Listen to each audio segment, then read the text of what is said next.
Mobile, Alabama. Born and raised. I was one of the first baby boomers right after the war. Born and raised there.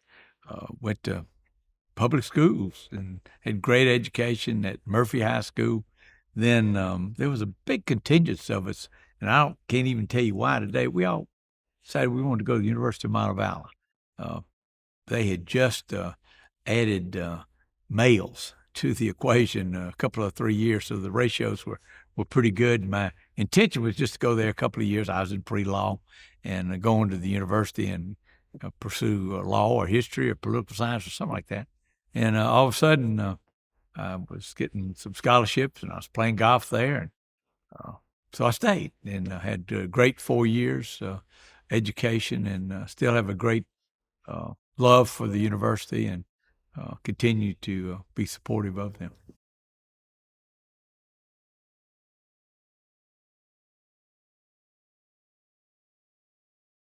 For a number of years, I've been on the board, and for the last few years, I've been chairman of that board. And it's an opportunity to try to make Montevallo what it was back when we were there. And we've got a great president, been there 14 years, and I've served with a great group of individuals, all of which have some connectivity to the University of Montevallo. So it's a great school, and I'm delighted to continue to promote Montevallo anytime I can. There's a guy that most people know by the name of Jack Hawkins, who's Chancellor of Troy. Well, he's a fraternity brother, but every time I get an opportunity to introduce him, I always make sure that he's a graduate of the University of Montevallo.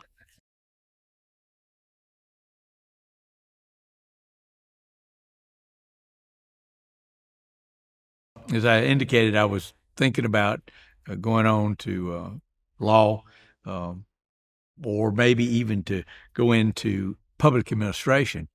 And I had an opportunity to go to the University of Alabama and another kind of a regional program in public administration, but I was in student government and had an opportunity to have lunch one day across from a recruiter from Bell Telephone.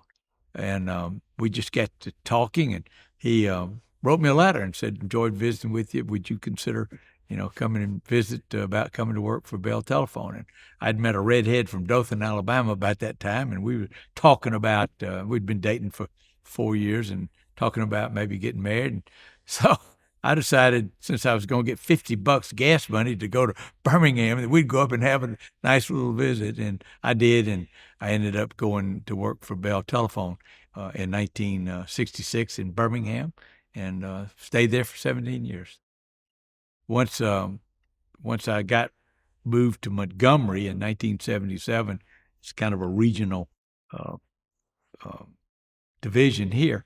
The Bell system broke up, and they wanted me to go to Washington, D.C. and be a lobbyist. And I went up and visited with some of the AT&T lobbyists, and I decided that wasn't a life for me. So came back, and fortunately, Red Blunt and Went Blunt, the Blunt companies, construction and manufacturing and so forth, they gave me an invitation to join them, and I spent 8 or 9 years with them, really enjoying that. Every job that I've had, or every career I've had, really kind of, without me really knowing it, prepared me for the eventuality of getting into the political arena. When I was with Bell, and even in some of the smaller towns up in Sheffield, Alabama, there was an interest to get into politics, but there was a policy against that from Bell.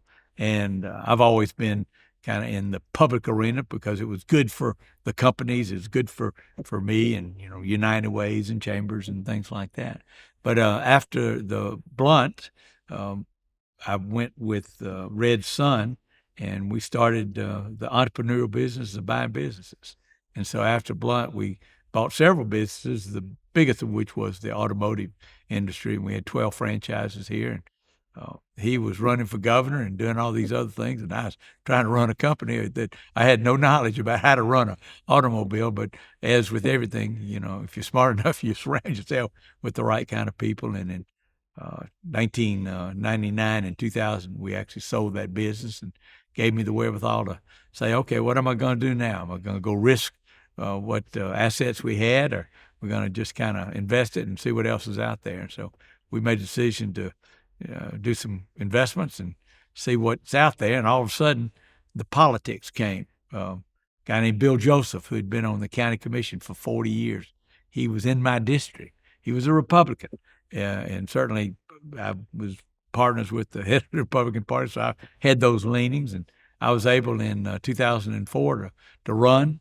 Didn't have any opposition in 2004, and got on the county commission, got elected chairman. Did some great work with the 5 of us there. That's where I met Elton Dean, Giles Williams, Demetri Politos, Reed Ingram. Those are names that people would know, and got reelected in I guess that would have been in 2008. And then all of a sudden, Bobby Bright, who was the mayor then, decided to run for Congress, and he won. And then it was just sort of a natural. I'd been involved in chamber work and others to say, hey, let's see about running for mayor. And I did that and got elected last week, sometime second week in March, 13 years ago. And it's kind of the rest is history.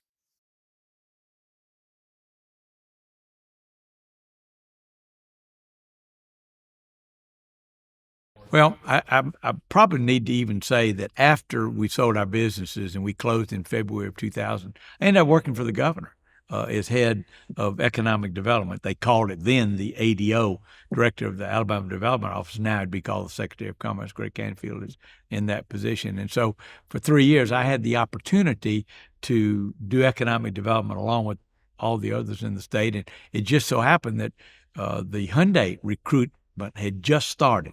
And so November, when I went to the ADO, we on Thanksgiving ended up on an airplane going to Seoul, Korea, and that was our first really effort in trying to recruit Hyundai. Seth Hammond was Speaker of the House and the governor and had a security, and we went over and we left on a Thursday, got there Friday afternoon because it's a 14-hour flight, 14-hour time difference. We had dinner that night, but Saturday was all Hyundai. Got up Sunday morning and had breakfast at a McDonald's in Etowan and came back home. But to be able to get that particular project in Alabama and certainly in Montgomery kind of has set the stage for the last 20 or 25 years. So when I got to the county commission, it was the opportunity to really get my feet wet in the political arena because I'd always been in private business. In private business, you sort of kind of do what you want when you want. You make sure you don't violate any laws or those things. But government service is a lot different from private. Not that you can't put the same principles and things like that, but we worked really together and got some good sewer, frankly, out in North Montgomery. That was a big area. We developed parks and we organized, and the finances were in really good shape.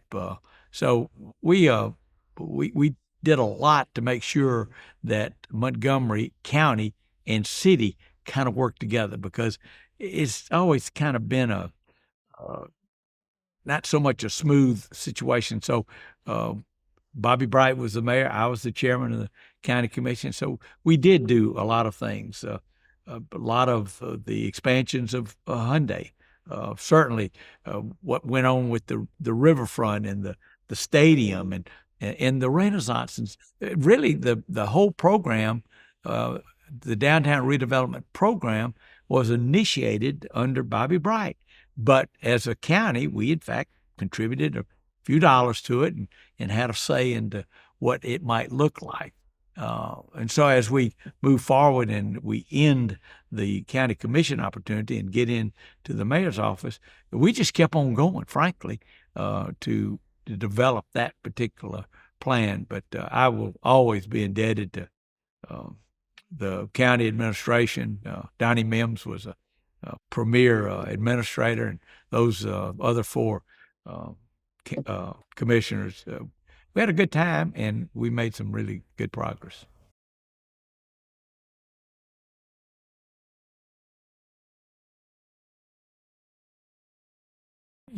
As a county government, which from a population standpoint is only about 25,000, but you're also the commission of the county that includes the city of.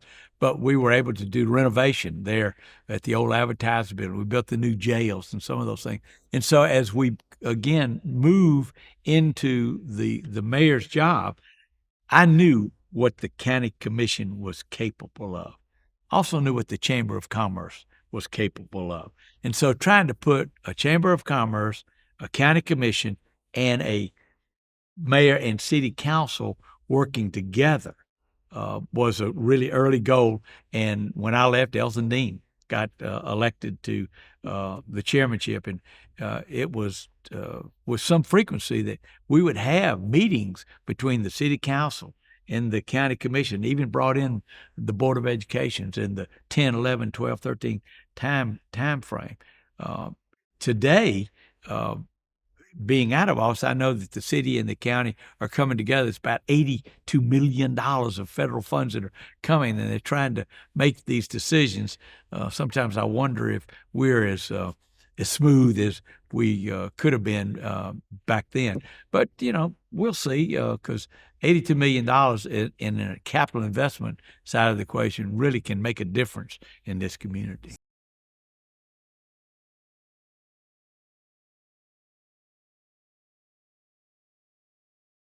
The federal government through COVID and the monies, incentives, whether it be grants or whether they be direct to do capital improvements to help with some COVID-related expenses and things like that. I think the county is getting like $42 million, and the city's getting about $40 million. And rather trying to spend that independently, since we're so interdependent, it makes a lot of sense for that group to come together and spend it jointly.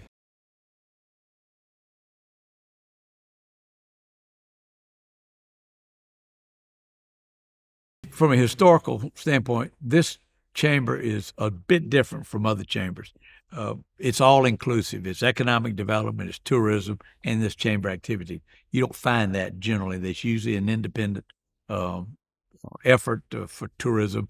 Some even have their independent economic development. But over time, that chamber has done such great work with our military as well. And so it made a lot of sense. So we have contracts. The city has contracts. The county has contracts with the chamber to do certain functions, whether it be military affairs, whether it be economic development. There's no better economic developer than Ellen McNair around, and she's been at the forefront now for 20 years of everything that's been good about economic development in Montgomery. In that arena, as chairman of the county commission, as mayor, we negotiated kind of something that would be a cost share. In other words, if we got into a project, it was 60-40, 60 city, 40 county. Now, as mayor, I'd have tried to negotiate the other way around, but that's what's there. And it's still today. If we get into a project that everybody agrees to, then it's a 60-40 situation. And that's why the working relationship between the city and the county is so important.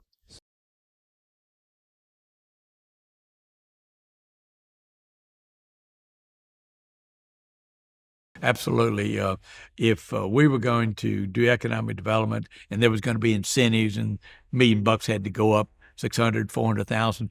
But in our case, Elton and I would always be at the table helping with the negotiation, and then at the end, kind of making the final deal, if you will, and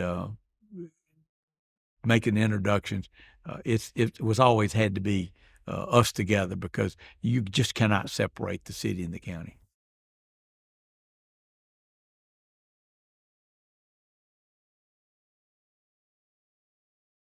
I would think that at that period of time, we might be a good example of how to do it correctly and being united, because having served in the leadership capacity at the County Commission Association and then also the League of Municipalities, I hear from other mayors, I hear from other county commission chairmen that relationship is certainly not the same. Now, don't misunderstand me. Sometimes we have disagreements.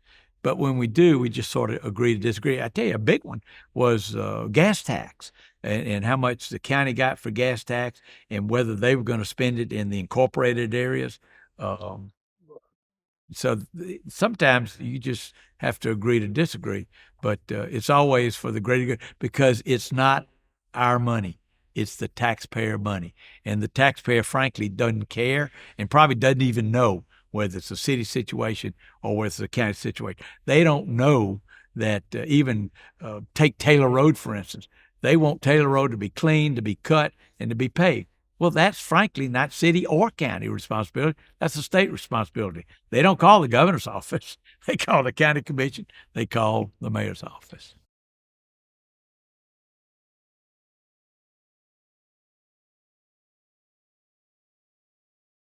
Not many people really knew about a county commission.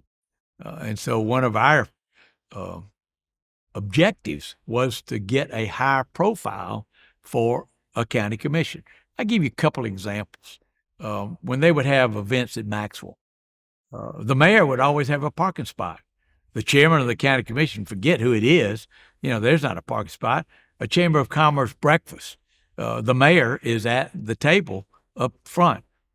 The chairman of the county commission wasn't. And so as I left the county commission and went to the mayor, having a little more influence to say, hey, let's include the county commission. Let's give them the opportunity. State of the city, state of the county. It used to be only the state of the city. Now they do state of city, county, and they even include Pike Road in that situation as well.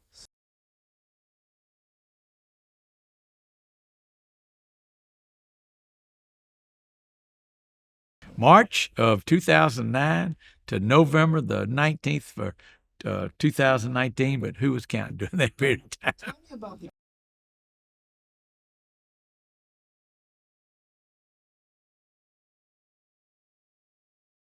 After we sold our business and after I had served those 3 years in economic development, I certainly got to know the political arena, not only here, but around the state.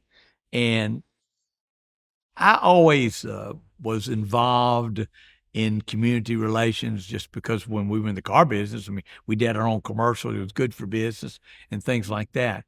Not to say I was bored, but I wasn't going to go into another business. But it almost was a natural. Sam Jones, frankly, in Mobile, had gone from chairman of the county commission to the mayor. And I chatted with him about that and made the decision. I was supporting the person that was running, Jay Love was running against Bobby Bright at that particular point in time, Republican Democrat, and I was supporting him. The night that Jay Love lost and he called Bobby actually called me to get Jay's telephone number, and I turned to Linda, or Linda turned to me, my wife, and she said, well, what does that mean? I said, sort of means I'm probably going to run for mayor. And then we, of course, tested the waters, and the waters came back pretty good. I'd been used to running at the county commission, not having any opposition. I got elected twice, didn't have any opposition. Then all of a sudden, when we raised our hands to run, there were 5 other people that wanted that job as well. So it was it wasn't a hard decision, frankly, to make the decision to run. Now, once I got into the campaign and people started slinging stuff at you, I think, why in the world are we doing this? But I'm so glad that I had that opportunity to be of service.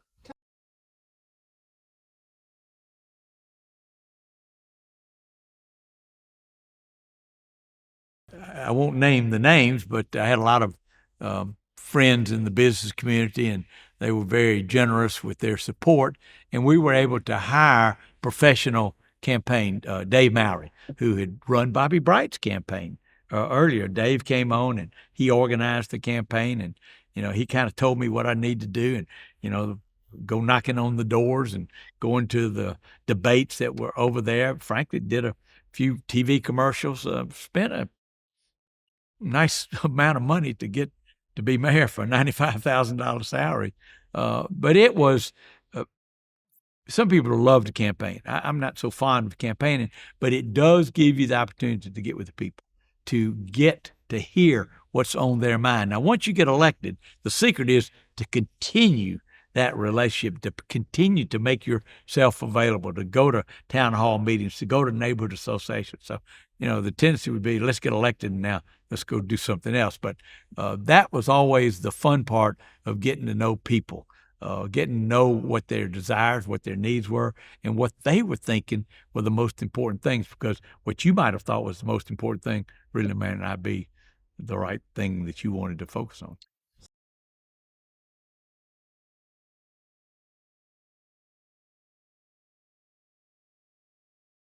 The timing was March of '09, and if you have any recollection of that period of time, that was right kind of in the middle part of the recession, and the revenues from the city had been starting to decline. And I remember getting there, and we talked about doing some projects and talking about reserves, and reserves had gone. I think we'd gone from 40 million down to about 3 or 4 million.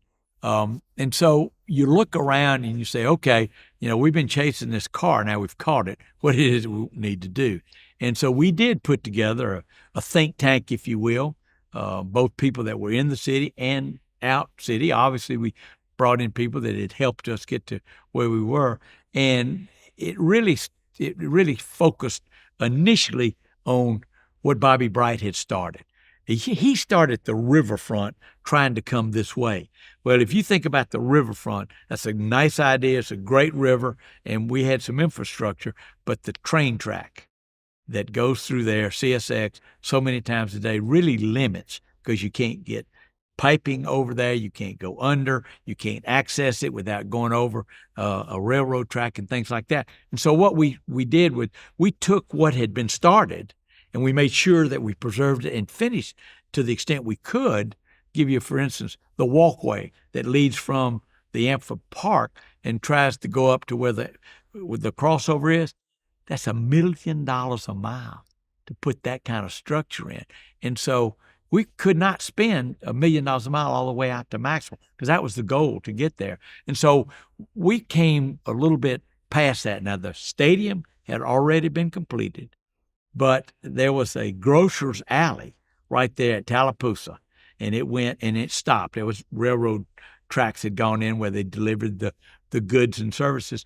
Well, there had been an effort to try to develop that, and had not been successful. And so we just put some resources in, and I think it was just a little bit less than $1 million, and we were able to develop that alley, to cut it through to Commerce, and also to cut it through to Coosa. And all of a sudden, $1 million of government money turns into about a $30 million private investment with apartments and bars and entertainment and restaurants and things like that. So that really was the first effort that we had.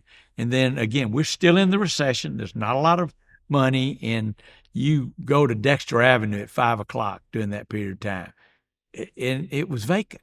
And so Jeff Downs was the chief of staff, and he came up with the scheme of, let's try to get a pot of $3 or $4 million to be able to buy some of that dilapidation, that property, most of which was absentee ownership. There was no incentive because they paid $400 a year ad valorem tax. And we were able to put 12 or so properties together, buy those properties, and put RFPs out to the developer community, whether it be in Atlanta, Birmingham, here, and the Foshis and the Kaisers and those names. Sam Adams is another name that some of them got those, and Jeff Downs did a really smart thing. He put in the contracts with the sale of that a reversion of the property if you didn't do A, B, C, or D in a certain time frame. And many of those properties that have been developed today, they're the second go-round of individuals. The Crest Building is a perfect example. I think the Bullers, Marjam, probably were the third group that actually did that. And I mean, that's a $30 million development right there. And there are other communities, and all of a sudden we saw private sector coming in and building apartments and restaurants and drugstore above where you could have residences and things like that. And so private dollars started coming. And frankly, there's still some things to be done. You go to Perry and you go to Dexter, and that project's running longer than it should, probably longer by a year or so. I was talking just last night with the owners of that, and they are finishing pretty soon. But when you bring private sector dollars to the equation, that just relieves the burden of government. The other big one was One Court Square. It had been the headquarters of a local bank that FDIC had to seize those assets. We are in City Hall in the council chambers, and this was covered with walls, and the stage was full of just trash and boxes and storage and things like that. So when we bought that for almost nothing, got all the furniture in there, we moved over there for a year and a half while we renovated the entirety of City Hall. We had put together a bond issue to be able to do certain projects, including the Crampton Bowl and the multiplex that we can talk about after a while. But Dexter Avenue, it was almost like let's earn our way, let's spend our way out of this recession, but let's spend it locally so that we can put people to work and we can get tax dollars coming back in, because this is the core. We had to protect the core.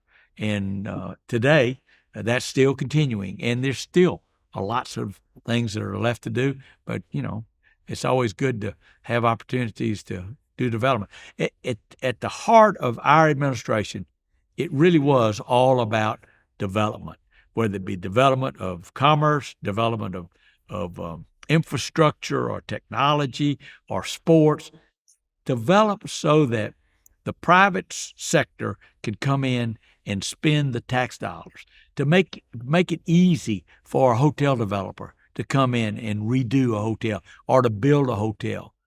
And you give them a small amount of incentives and you do a little infrastructure around, and all of a sudden you're getting the revenue from not only sales tax, but lodging tax and things like that. That lodging tax, when we left office, was worth about $12 or $13 million a year to us as well.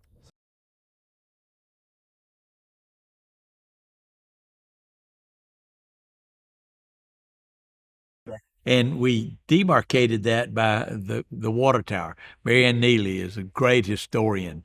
And I never will forget when we were talking about taking the water tower off of a building and anchoring it right there. She wrote me and told me that was historically incorrect. Well, I am not going to take on Mary Ann Neely in the history side of the equation, but I had some others give me a picture of a water tank that had been taken off the roof. So I went to see her and I said, "Man, with all due respect, this is what the owners want at the beginning of their alley." And she said, "If the owners want it, then we ought to do that." And so that's kind of the benchmark, and what's happened there since then. It's really $30 or $40 million of investment by the private sector.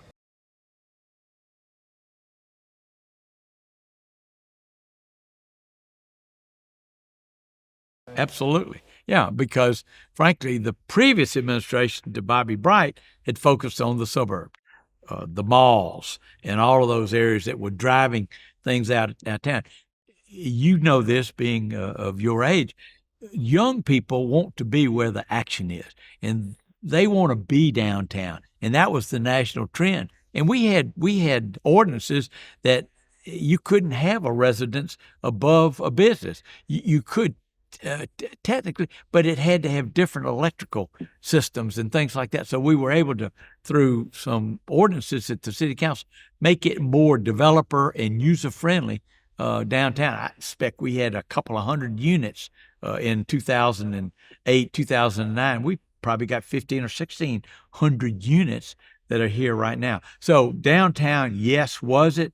If you think about downtown Montgomery and you think about being the state capital, and what street is the most historic street in the United States, arguably, and what street do they come up to get to the Capitol to talk about development anywhere in the state of Alabama? It's Dexter Avenue.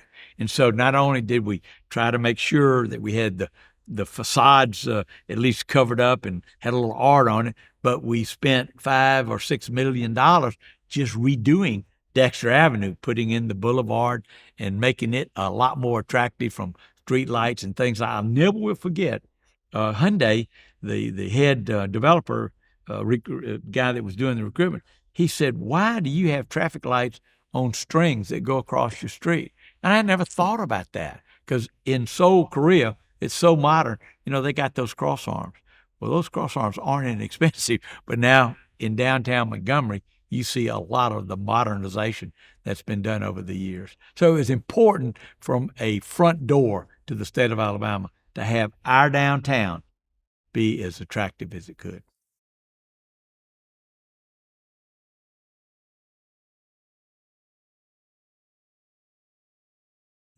Montgomery historically is known for two things: civil rights, Civil War. Civil War's kind of fallen out of favor, but there's a story to tell, certainly. And certainly civil rights. We own civil rights. Nobody can take civil rights away from us, from what happens with the bus boycott to the marches and the Voting Rights Acts and things. So people were coming to see that. But we needed to put other things out there that they could spend another day or two in. Certainly a museum, or certainly Shakespeare, or Hank Williams Museum, some of those. But not too far into my administration, probably 4 or 5 years, I was on a Saturday morning sitting at the house looking through Time magazine, and it had the 100 most influential people in the United States. And so, I see Montgomery, Alabama, and I look over and I see a guy named Brian Stevenson. I didn't know Brian. I never had heard that name. So sure, Monday morning, I call and I end up having breakfast with him, and he started sharing his EJI experiences and the vision that he had for equal justice. And he said, and we'll get back to you in the next 6 or 8 months, but it's going to be massive for our community. And we don't have the infrastructure here to support what we're going to be talking about. And I said, great, I'd love to hear from you. And about 3 or 4 months later, he came to see me again and made a presentation. And it was this concept of a museum as well as the memorial to equal justice. And so from that standpoint, we didn't have a clue what that really meant, how expansive that was. He did, but we didn't. And so we started looking around. He told us what we were looking for, and he was looking in Memphis, Tennessee as well. And so we had this piece of property that we'd gotten through condemnation where old hotels were. I never will forget, we had a fire burn exercise up there, these old apartments. And I was up there because it's pretty exciting to watch this multi-story apartment go down. But we took him up there. It's the highest point up on Cottage Hill, and he fell in love with it. And so that's where we end up for him putting the memorial to peace and justice. In the first few months, we had thousands and thousands and thousands. And then we were able to find people that were looking at Montgomery, a guy named John Tampa, who's put in 3 or 4 hotels and building another one now. And to have these hotels, the Renaissance had just come online in 09. I think they came in 07 or 08. And we had the renovation of the hotel across the street from us. And so all of a sudden, these people are coming, and to a person, when they came to Montgomery and saw EJI, saw what they had, but they saw everything else, it was one word: wow, we just didn't know.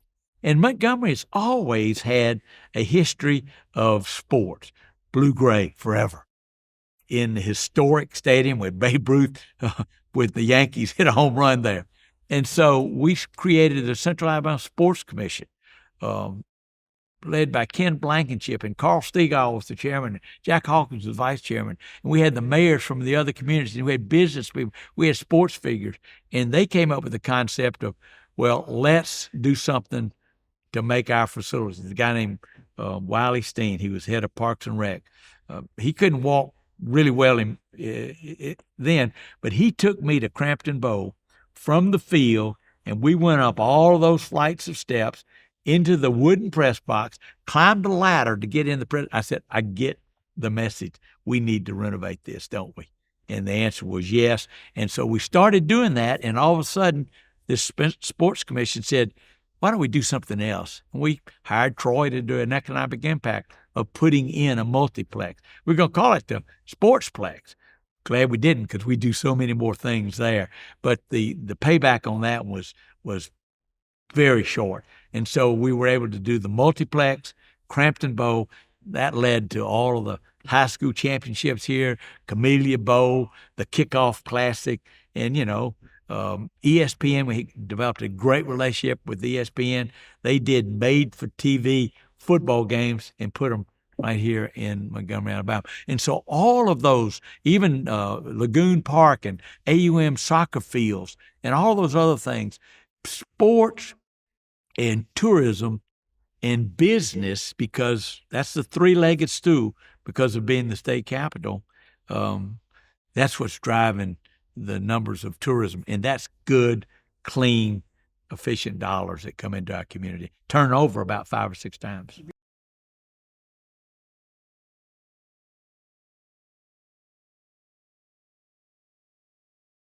If you go for any of the softball tournaments, you can't find parking out there.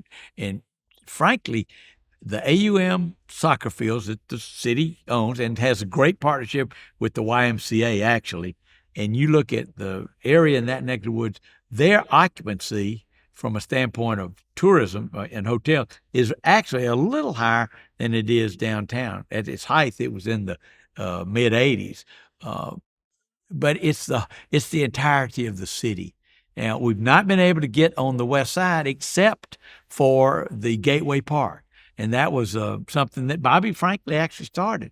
And there's a great golf course out there, and some great walking drive. We walk out there on a beautiful lake to fish, and so from that standpoint, Montgomery has a lot to offer, and as I indicate, they say wow, and we enjoy those tourist dollars immensely.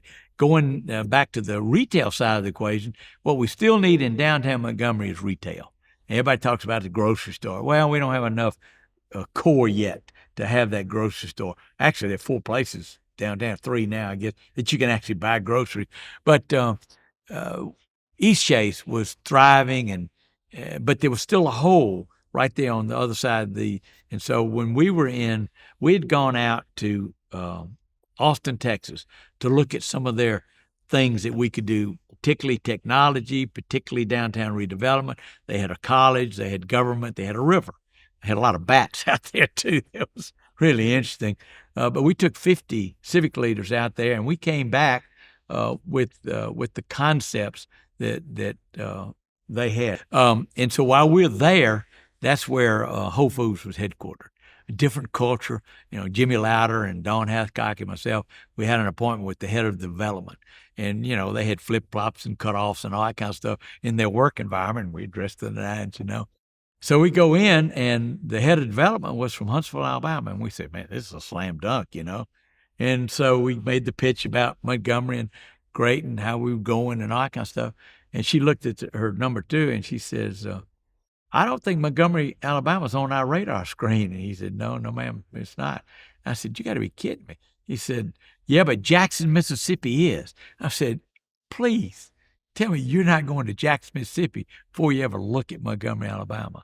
And so we made and so a month or 2 later, we got a message that find a developer that can have a site for us, and we'll look at coming. And the Aeronauts own that property right across from East Chase. And about 2 years after we made that visit, they made the decision to come to Montgomery. And that's so good for Montgomery. It's a destination, and people come from all over central Alabama, and those are really good dollars that they're spending in that East Chase area.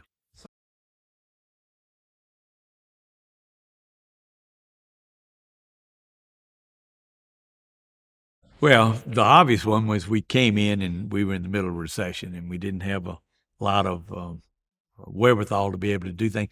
$8 million comes to mind as kind of the fall of the revenue, and we probably had 28 or so hundred employees because we were developed up to a different time. And so we started looking at ways not to lay people off, but to privatize. And so we did a privatization with the concept of you can't pay them less than what they're making. And over transitional time, then you could hire your own employees. And we were able to do that. We were able to go to a zero-based budget. We were able to say, okay, you're just not going to have your last year's budget and add 1 or 2%. You got to come with the programmatic things. And so we were able to work through that recession. And it was like 2012 or so before we ever got out of that scenario. We certainly had to start building our reserves. A very tragic thing happened in the Gregg gun incident where white police officer shot a black person. That was kind of right at the early on, and we really had we had the community we had to deal with, certainly, but we also had to have to deal with the police force because they were upset. I mean, everybody was upset, and whatever the circumstances were, we had to manage our way through that. And it's still ongoing, but that was a very, very difficult challenge. I spent a lot of time, particularly with leadership in the African American community, making sure that we were doing everything that we could to be as supportive of that situation.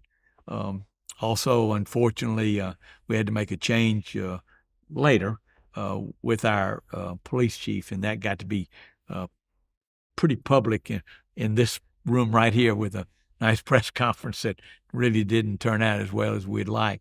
But when you have to get involved in that kind of scenario, that really wears on you a lot. And of course, we've had the day-to-day challenges of areas that can't do, and you can't. Like, I give you, for instance, Court Street is a great example of forever needing paving. Fairview Avenue forever needing paving. Well, those $10 and $12 million costs and takes forever. We finally got Court Street going and Fairview Avenue going, but the challenges of day to day come. One of the great challenges we had was moving into the 21st century in technology. We had a gentleman, three-star general, Steve Quass, who was, I don't know there's anybody smarter than he is. And he would knock us over the head about, we got Gunner and we got Maxwell and there's so much technology there and we're not involved in it here locally. And so we set out and we met time and time again around the chamber boardroom. It's all about chamber and business. And a guy named Joe Green, who was head of military affairs, he came up with the concept of an internet exchange. There was only two in the Southeast. One was in Miami and the other was in Atlanta, and there was one in Nashville. And he gave the example of, as mayor, if I wanted to send an email to Elton Dean, the chairman, I'd send it, it'd go to Atlanta and come back. Took many nanoseconds. I don't know how fast a nanosecond is, but speed is money. And so we were able to get about 10 providers, a company called Akamai, and then some of these names that Netflix, and so to be able to come bring content into this internet exchange, which is in Dr. Bronner's very secure data center. That's another great relationship. RSA, when you look at the green roofs downtown, I mean, no developer could spend the kind of money that they're spending there to make those developments. But we were able to put that internet exchange, and all of a sudden F-35 comes. Well, they're not going to go to a illiterate community that doesn't know about technology. And so we started thinking about smart cities and what it would take to get internet access downtown to everybody, and smart meters, and using technology and measuring the thickness of pavements on our streets and things like that. So all of a sudden, we start rivaling Austin, Texas for a smart city. And we get listed in the top 10 smart cities in the United States. And I get asked to go to these conferences like I'm supposed to know all it is about technology. But all I'm doing is representing what these other great people that we were able to bring around. And we continue that technology mark with the lab on Dexter and MGM Works and all of those things. But that was a challenge to get people to first understand what it was and then to buy into the fact that we could do it in Montgomery, Alabama.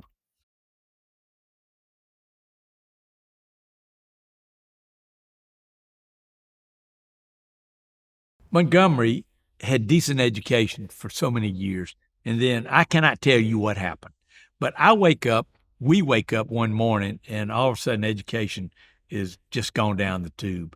And one of the big mistakes or the redos that I'd like to have is how we address that the first thing we did was try to work within the system, and we were successful in building a lot of new buildings and putting in dollars that were given to the Board of Education to build. I mean, Carver and Bellingraph and you name it, there a lot of them out there. The Montgomery Mall redevelopment was really a great thing. We got two there, and we threw a fire station and a police station. But as I came to be mayor, I wanted us to have a city school system. As I looked around the state, the city school systems were more successful than the county system. And it had to do with the board and the leadership there. And so we spent a lot of time and, frankly, some money trying to figure out how to establish a city school system. Well, at the end of the day, and this is a layman's term, it was in the statute of the state of Alabama that Montgomery would always have an elected school board. So if you're going to have an elected school board, then let's work at the county level, because what we wanted was an appointed school board that we could select the individuals that we thought. And I spent 2 years working that, and then I spent some time working with charter, and then all of a sudden it dawned on us, well, let's see if we can't get the right board elected. And so not as the mayor necessarily, although I certainly was involved working with the Education Foundation and the chamber. We were successful in getting the present school board elected through establishment of PACs and going to the business community and getting them to contribute. And we've made great progress over these last several years. And the fact that Stephen Reed was smart enough to get out front with a tax. He invited me in this room. We both spoke united to have that tax, ad valorem tax passed, and that will reap benefits for years and years to come. Now we have an opportunity to get a new superintendent. And so I think while we're not there, our finances are in much better shape. We got good people in place. I think it's turned in from an Achilles heel to we have now an opportunity to have a school system that we can be proud of.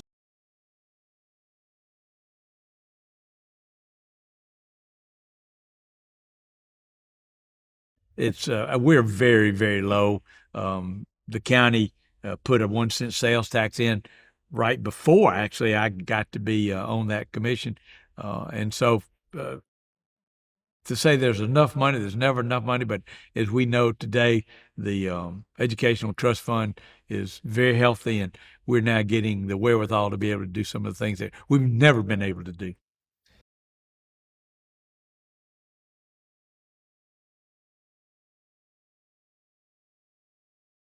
November 19th, I have the mayor's pin on, and I think I mentioned to you earlier the clip that made national TV was me taking this off that Charlie Jenwright had given me as the interim mayor, and Stephen. That was the 19th.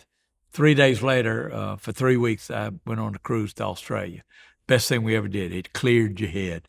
And cell phones out at sea didn't necessarily work, and so it was boring to start with, but it became pretty exciting. And since then, we've been a time or two, and then COVID hit, obviously, and so we've had a lot of travel we've not been able to do. But I do what I want, when I want, with who I want to do it with. And uh, Walt Maddox, who's the mayor of Tuscaloosa, when we were having our soiree leaving, he, after they said all these nice things about me, he said, Mayor, you know what they call an ex-mayor? And I said, no, what, Your Highness, Your Eminence, what? He said, no, they don't call you. But I've been fortunate that certain people have called me, and I've been able to do some things pro bono to try to help get some additional revenue to the state, help some of the smaller city mayors and city council people get a better a grip on what our capabilities are in economic development, how you might go about, who you might access to do those kinds of things. And I got 6 grandkids and a wife, and and certainly I play golf. So we're staying busy. We're engaged, but I do have opportunities every now and again to do things, and I just kind of pick and choose to do what I want.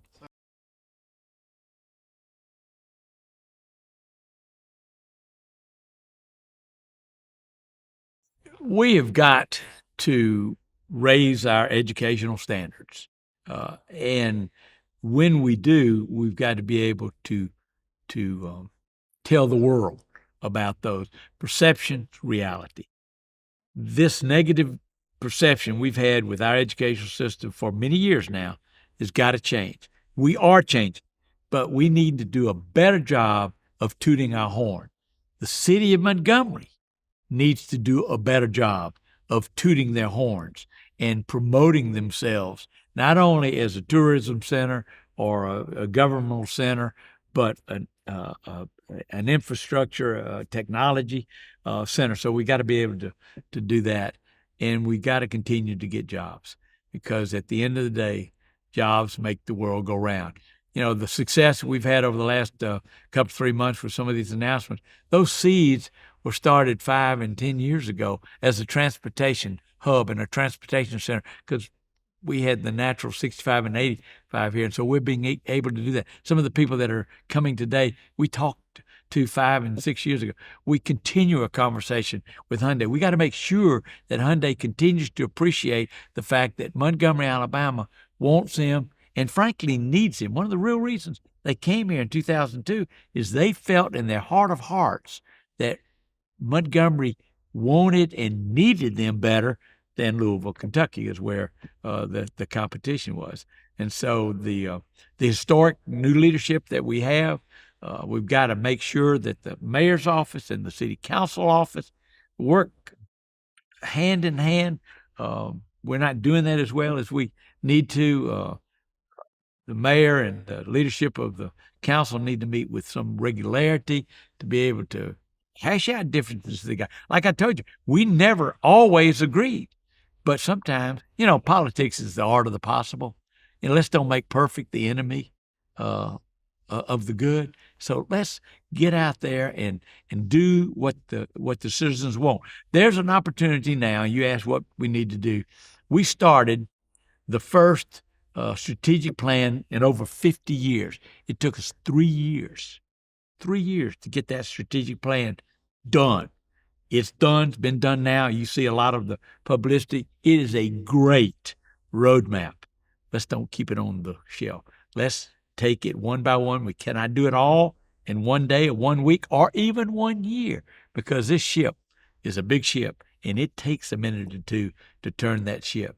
And I'm just encouraged that the current administration is continuing to move forward with things that we've done. Charlie Jenwright's picked up the Coliseum out there. Whitewater, while we've had some financial challenges with Whitewater, that's a county project. They're obligated and committed to funding that.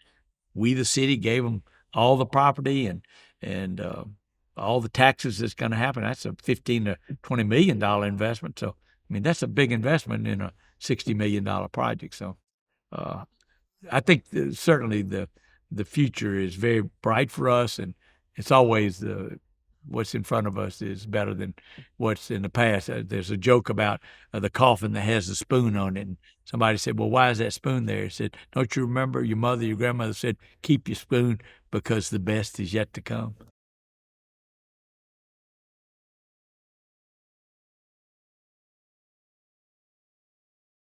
The little blocking and tackling things were so important, like paving of roads, just Zelda or Carter Hill, Court Street, Fairview, making sure that we have adequate fire protection. You know, the number one ranking that we have. All of those things were things that were done by those people that we had surrounded ourselves to. And that's what I'm so proud of. The thing I'm most proud of is we were able to restructure government. The mayor previously had 26 direct reports. I've been in business all my life. You can't handle 26. But we got about 12 cabinets and put departments together, and everybody had a mission and everybody had a vision, and they went out. And those people that were there, and some of them are still here, let them do their thing. Give them the resources, and then follow up and get the heck out of the way. But I appreciate this opportunity to have the county archives that we were able to do as we were chairman, to have a nice, and certainly your background and your experience in doing some of this, I hope that people will appreciate the fact that they've got a great city and continue to be a part of that and hold people accountable. We're not, as government, always going to do exactly what you want, but to the extent that this is a city that you're proud to call home, that's really at the end game is what we're all about, having a city that's a city for success.